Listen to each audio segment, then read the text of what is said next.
మొన్న daddy substitute గురించి వాక్యం చెప్పారు కదా. దాని గురించి నాకు అర్థం కాలేదు, కొంచెం వివరంగా చెప్తావా? సరే చెల్లి. జాన్ సమ్మర్ఫీల్డ్ అనే ఒక వ్యక్తి అమెరికా యుద్ధం సమయంలో సైన్యంలో పనిచేయడానికి చేరుతాడు.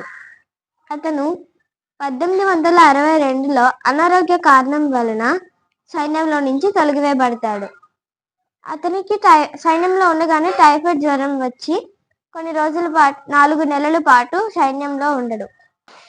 వాషింగ్టన్ గ్రామానికి వెళ్ళి అతనికి వచ్చిన వడ్రంగి పని చేసుకుంటాడు. జీవితం కొనసాగిస్తాడు. 1864లో అక్టోబర్ నెలలో అమెరికా అధ్యక్షుడు అయిన అబ్రహాం లింకన్ గారు తనకి అంతే ఒక వ్యక్తిని పంపి జాన్ సమ్మర్ఫీల్డ్ ని సైన్యంలో చేరమని కోరుతాడు. అది విన్న జాన్ సమ్మర్ఫీల్డ్ అది అంగీకరించి పనిచేస్తారని అడిగినప్పుడు వస్తానని చెప్తారు. అతను నెలకి జీతం $500 ఇచ్చేవారు అబ్రహాం లింకన్ గారు. వర్జీనియా రాష్ట్రంలో అలెగ్జాండర్ గ్రామంలో కారాగార అధికారిగా పనిచేస్తారు జాన్ సమ్మర్ఫీల్డ్ 1865లో. యెషయా 53 అధ్యాయము యేసు ప్రభు మనకు బదులుగా శిక్షను అనుభవించినట్లు ఉంటుంది చూడగలము. మనం చేసే పాపాల కొరకు ఆయన మనకు బదులుగా ఆయన శిక్షను పొందుకుంటున్నారు. ఆయనకు వ్యతిరేకంగా చేసే పాపాలకు ఆయన మన కొరకై శిలువలో మరణించారు.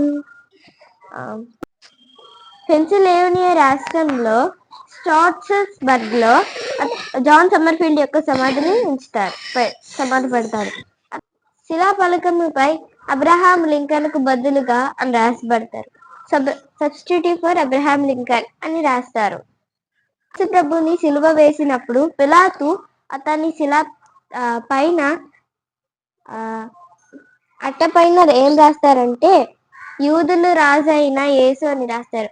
దేవుడు మన కొరకు జన్మించిన ప్రతి పాపి కొరకు నిమిత్తము మరణించిన యేసు. మనమందరం కూడా చిన్న చిన్న చేసే పాపాలే యేసు ప్రభుని శిలువలో వేస్తారు. మన స్థానానికి బదులుగా ఆయన మరణించారు. స్టోరీని బట్టి నీకు ఏమర్థమైంది చెల్లి? జాన్ సమ్మర్ఫీల్డ్ గారు